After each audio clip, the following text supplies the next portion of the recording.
चित्तौड़गढ़, जहां पराक्रम, वीरता, संघर्ष, युद्ध, इन तमाम चीज़ों का जिक्र होता है, लेकिन सियासी रूप से अगर यहाँ बात करें तो चित्तौड़गढ़ मेवाड़ का वो क्षेत्र है जहाँ बीजेपी का गढ़ रहा है, बीजेपी की मजबूती रही है।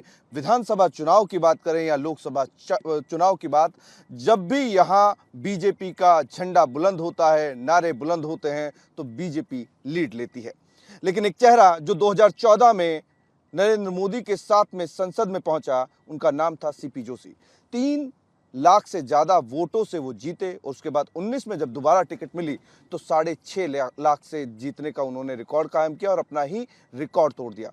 24 में वापस से तीसरी बार वो चुनावी मैदान में है। नरेंद्र मोदी ने भरोसा किया है, साथ ही राजस्थान की उस जिम्मेदारी को भी सीपी जोशी संभाल रहे हैं जो प्रधानमंत्री नरेंद्र मोदी, अमित शाह और केंद्रीय नेतृत्व ने उन्हें दे रखी है, प्रदेश अध्यक्ष पद की। मेरे साथ में चुनावी यात्रा में चुनावी मिजाज जानने की मैं उनसे कोशिश करूंगा। सीपी जी, बहुत बहुत स्वागत है आपका। नमस्कार, आप सबका स्वागत है यहाँ। जिस तरीके से चित्तौड़गढ़ का नाम आता है, वीरता, पराक्रम, संघर्ष, युद्ध, कहानियां, बहुत सारी चीजें चित्तौड़ में देखने को मिलती है, लेकिन सियासत में जब बात करते हैं तो यहाँ मेवाड़ का वो हिस्सा है जहाँ से बीजेपी का झंडा और नारे बुलंद होते हैं, बीजेपी को ताकत मिलती है। निश्चित रूप से ये राजस्थान और राजस्थान में भी मेवाड़ की भूमि जो वीरता और शौर्यता से जानी जाती है, जहाँ के रज रज और कण कण में वीरता और शौर्यता है, पराक्रम है। और इस धरती ने कभी मुगलों को हावी नहीं होने दिया। इस धरती ने मुगलों को परास्त किया, यहाँ से खदेड़ा। तो उस समय से इस स्वाभिमानी धरती है जहाँ जंगलों में रहना पसंद किया, लेकिन कभी पराधीन होना स्वीकार नहीं किया। तो अभी भी मेवाड़ की धरती और राजस्थान की धरती, ये जिस प्रकार के सनातन को गाली देने वाले लोग हैं, जो लोग संसद में अयोध्या में विवादित ढांचा ढाए जाने पर ये निंदा प्रस्ताव पारित करते हैं कांग्रेस की सरकार में कि पवित्र बाबरी मस्जिद को गिराए जाने की हम निंदा करते हैं, तो ऐसे सनातन विरोधियों को मेवाड़ और राजस्थान की जनता कभी बर्दाश्त नहीं करेगी। लेकिन जिस तरीके से कांग्रेस ने उम्मीदवार उतारा है, उस व्यक्ति का नाम उदयलाल आंजना है। पूर्व मंत्री रहे, तत्कालीन सरकार में, गहलोत सरकार में मंत्री रहे, सुर्खियों में भी रहे। वो विषय अलग है कि वो भ्रष्टाचार के आरोप उनके ऊपर लगे, आईटी की रेड पड़ी और कार्रवाई कई बार हुई भी, और अभी भी बहुत सारी चीज़ें चल रही हैं। लेकिन जो 14 में आपने अपना रिकॉर्ड बनाया, 19 में तोड़ दिया, 19 का रिकॉर्ड बनाया, 24 में किस तरीके से देखते हैं उसे? देखिए, जनता का आशीर्वाद एक पिछले 10 वर्षों में नरेंद्र मोदी जी के नेतृत्व में इस क्षेत्र में जो काम हुए हैं, चाहे ग्रामीण विकास को लेकर हो, चाहे किसान कल्याण को लेकर हो, चाहे गरीब के उत्थान को लेकर हो, चाहे रेलवे में हो, चाहे हाईवे में हो, चाहे ग्रामीण सड़कें हो, चाहे जल जीवन मिशन हो, चाहे विद्युत तंत्र का विस्तार हो, चाहे शिक्षा और स्वास्थ्य का मामला हो, हर क्षेत्र में इन 10 वर्षों में जो काम हुए हैं वो पिछले 50 वर्षों में नहीं हुए हैं। मैं कांग्रेस और कांग्रेस के नेताओं से ये कहूँगा, और प्रत्याशी भी मानिए, जो प्रत्याशी भी मैदान में है वो भी सांसद रहे हैं।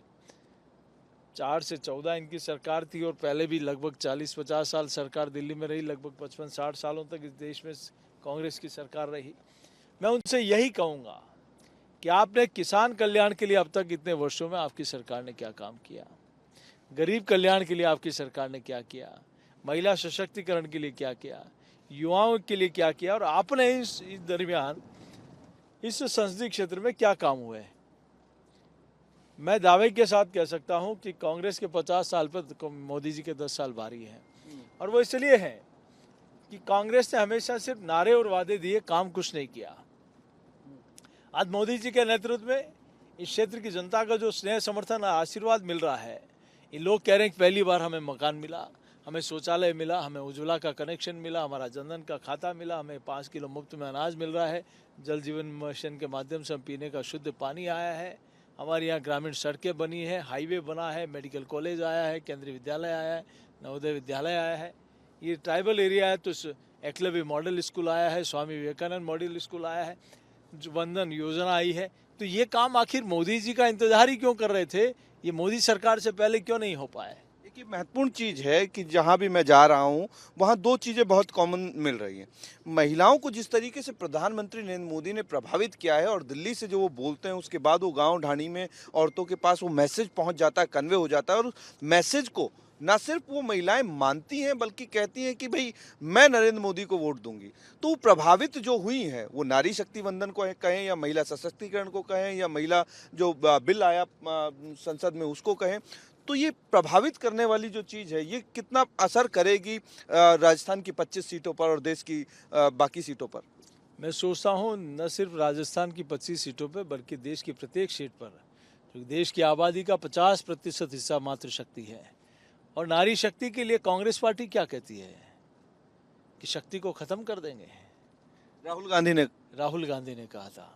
मुझे लगता है कि वो शक्ति और शक्ति के वंदन में और नारी शक्ति के चूँकि जगत जननी है वो, उसके लिए आप ऐसे शब्दों का प्रयोग करोगे। मैं बताऊं, पहले दिन से आज प्रधानमंत्री आवास 70% महिला के नाम पे जा रहे हैं, शौचालय महिला को मिल रहा है, उज्ज्वला का कनेक्शन महिला को मिल रहा है, नारी शक्ति का आज पुरुषों के मुकाबले लगभग बराबर महिलाओं के जनधन के खाते खुल गए हैं, अनाज मुफ्त में मिल रहा है, उसको बिजली का कनेक्शन मिल रहा है, उसको जल जीवन मिशन के माध्यम से नल मिल रहा है, उसको पहली बार सैनिक स्कूल में बच्चों को प्रवेश मिल रहा है। महत्वपूर्ण चीज है कि ये सब कुछ उन ग्रामीण महिलाओं को भी समझ में आ रहा है। श्योर। और ये आप सीआईएसएफ और सीआरपीएफ में 33% महिलाओं को आरक्षण मिल रहा है, लोकसभा और विधानसभा में 33% आरक्षण मिल रहा है। और उससे बड़ा काम जो मैं जिस क्षेत्र में हूँ वहाँ लाखों महिलाओं को सेल्फ हेल्प ग्रुप के माध्यम से रोजगार देने का काम पहली बार शुरू हुआ है। इस जिले में, अकेले इस जिले की मैं बता रहा हूँ, कम से कम 1 लाख नारी शक्ति न सिर्फ खुद को रोजगार मिला है, जबकि वो और कई महिलाओं को भी रोजगार देने की क्षमता उसमें बनी है। ये कोई कर पाया तो मोदी सरकार कर पाई है। लेकिन उदयलाल आंजना को लेकर के कांग्रेस ने पहले तो कोई बड़ा चेहरा उतारा नहीं, लेकिन कांग्रेस ने जब बड़े चेहरे उतारने शुरू किए तो उसमें से सिर्फ या तो सीपी जोशी निकाल, आप भीलवाड़ा आपकी बगल वाली सीट है, और उदयलाल आंजना, 2 ही लोगों को उन्होंने चुनावी मैदान में उतारा।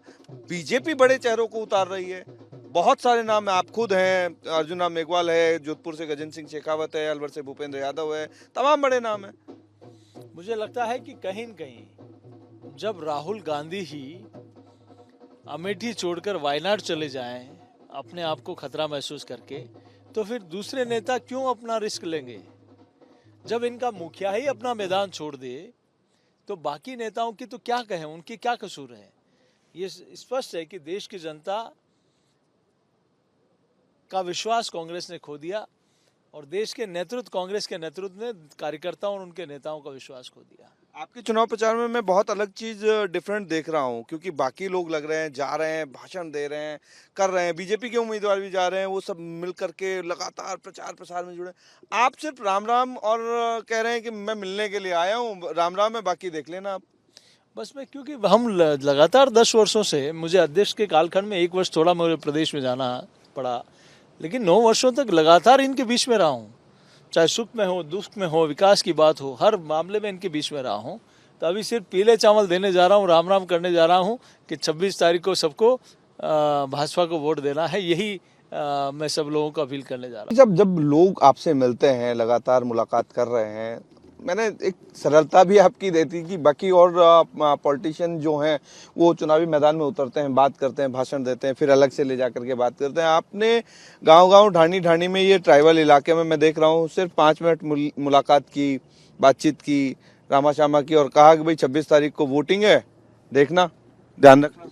बस यही पीले चावल देने आए हैं उनको कि 26 तारीख को हमारा प्रत्येक मतदाता अपने मत का 100% उपयोग करे। चूँकि बाकी लोग चुनावी समर में ही जनता के बीच में जाते हैं, हम लगातार 10 वर्षों तक इनके साथ में, इनके बीच में, इनके सुख दुख में, इस क्षेत्र के विकास में सहभागी रहे हैं। तो मैं आज सिर्फ लोगों से राम राम करने और पीले चावल देने के लिए निकले हैं। और लगातार मुझे कोई बड़ी सभा हम करते नहीं है, कोई बड़े लीडर आते हैं तो उसकी बड़ी सभा कर लेते हैं, बाकी पंचायत वाइज जाके लोगों से नमस्कार और राम राम करते हुए निकल जाते हैं। ये तो आपकी खुद की लोकसभा सीट के बारे में मैंने बात की, लेकिन आपके ऊपर एक जिम्मेदारी है प्रदेश अध्यक्ष पद की, और पूरे 25 की 25 सीटों पर भी आप यहीं से नजर बना के रखे हुए हैं। आपको क्या लगता है कि 14 में जो बहुमत मिला 25 सीटें आई, 19 में बहुमत मिला 25 सीटें आई, 24 को लेकर के कितनी बीजेपी तैयार है, और क्या वो 25 की 25 वापस हैट्रिक बन पाएगी, नरेंद्र मोदी को 400 पार वाली जो सिचुएशन है उसमें ला पाएगी? निश्चित रूप से, और 25 की 25 सीटें भी आएंगी और बड़े अंतर के साथ आएगी। उसके पीछे कारण है कि पिछले 10 वर्षों का और 50-55 वर्षों का जो विकास का अंतर है, वही अंतर इस बड़ी जीत का अंतर में तब्दील होगा।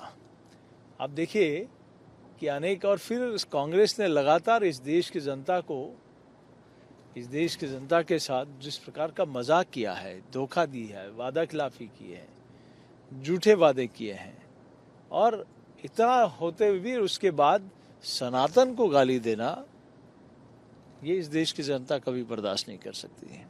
एक सबसे बड़ा सवाल ये है कि कांग्रेस जो है वो पहले गठबंधन करती है। डोटासरा ने अपनी सीट पर गठबंधन किया, सीकर सीट पर, और उन्होंने कम्युनिस्ट को दे दी। उसके बाद में आरएलपी से गठबंधन किया, हनुमान बेनीवाल को उतार दिया।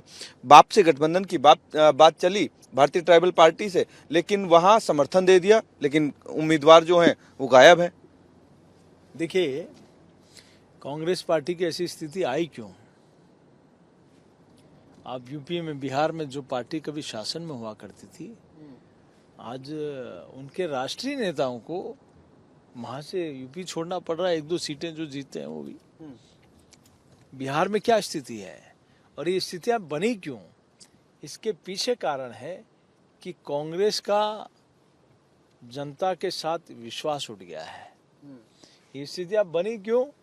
क्योंकि कांग्रेस ने इस देश को, जनता को विकास नहीं दिया, भ्रष्टाचार दिया, आतंकवाद दिया, परिवारवाद दिया, जातिवाद दिया, क्षेत्रवाद दिया, और उसी का परिणाम है कि आप कुछ समय तक तो जनता को का साथ ले लिया, लेकिन जब अब आपका असली चेहरा जनता के सामने आ गया तो जनता ने आपसे किनारा कर लिया। अब देखिए, राजस्थान में भी किस प्रकार से आप कम्युनिस्ट से अलायंस कर रहे हो, आप बाप के साथ अलायंस कर रहे हो लेकिन पार्टी मानने को तैयार नहीं, आप कम्युनिस्टों के साथ कर रहे हो लेकिन नीचे पार्टी मानने को तैयार नहीं, आप आरएलपी के साथ गठबंधन कर रहे हो लेकिन नीचे कांग्रेस मानने को तैयार नहीं। तो स्पष्ट है कि आप कहीं न कहीं कमजोर हुए हो, इसीलिए आपको गठबंधन की आवश्यकता पड़ रही है। एक सवाल जहन में ये आता है कि जब प्रधानमंत्री नरेंद्र मोदी 400 पार का जिक्र करते हैं, और जब 400 पार का जिक्र होता है तो फिर वो तमाम एनडी गठबंधन के लोग एक जाजम पर बैठ कर के विरोध करते हैं। वो कहते हैं कि नहीं साहब, हम तो नहीं आने देंगे। मध्य प्रदेश की बात करें, यूपी की बात करें, अरविंद केजरीवाल की बात करें, तो इमोशनल कार्ड जो है वो खेलते हैं। तो लगता है कि 400 पार के रथ को जो प्रधानमंत्री नरेंद्र मोदी ने जिस तरीके से सेट किया है देश के सामने, रोक पाएंगे? कोई नहीं रोक सकता। और ये रोक क्यों रहे हैं? क्या राम मंदिर बन गया इसलिए? क्या धारा 370 हट गई इसलिए? क्या 3 तलाक का कानून बन गया इसलिए? क्या नागरिकता संशोधन कानून बन रहा है इसलिए? या किसी गरीब को मकान और आवश्यक मूलभूत सुविधाएं जो इतने वर्षों तक आप दे नहीं पाए, इसलिए आप मोदी जी को रोकना चाहते हो? क्या भारत का दुनिया के मंच पर मान और सम्मान बढ़ रहा है? भारत के प्रधानमंत्री का अभी तक किसी को जितने वहाँ के सर्वोच्च नागरिकता पुरस्कार से नहीं नवाजा गया, उतने नागरिक पुरस्कार मिले, क्या इसलिए मोदी जी को रोकना चाहते हो? आप कारण तो बताइए कि आखिर क्या कारण है। और अब जनता आपके असली चेहरा जान चुकी है कि जो कभी एक दूसरे को गाली देते थे, एक दूसरे से बात नहीं करते थे, एक दूसरे से गले मिलते नहीं थे, आज वो हाथ में हाथ डालकर कि हम मोदी जी को रोकेंगे। अरे भैया, आपकी हकीकत देश की जनता जानती है, और मोदी जी के प्रति विश्वास इस देश की जनता का अटल विश्वास है। इसलिए जनता के विश्वास को आप डिगमगा नहीं सकते, और आपके प्रति लोगों की हकीकत आपकी जनता के बीच में है। इसलिए जनता का विश्वास जीतेगा और मोदी जी फिर से प्रधानमंत्री बनेंगे। एक आखिरी सवाल है कि आपके सामने जो उम्मीदवार हैं कांग्रेस के, उदयलाल आंजना, उनके ऊपर भ्रष्टाचार के बहुत आरोप लगे जब वो मंत्री थे तत्कालीन सरकार में अशोक गहलोत के साथ में। उनकी बहुत सारी चीजें निकल के सामने आई, लेकिन उनका सबसे महत्वपूर्ण चीज निकल के आई कि यहाँ के लोगों को उन्होंने अफ्रीकन देश में कहीं लेबर के साथ में भेजा था। ये बहुत बड़ा आरोप है और वहाँ की कोर्ट में भी शायद ये मामला कहीं चल रहा है। लेकिन जिस तरीके से उनका कह सकते हैं कि विरोध अभी तक नहीं हुआ, लगता है कि यहाँ लोगों को धरातल पे चीजें पता है और वो किस मुंह से इस वोट को मांग रहे हैं, प्रचार कर रहे हैं।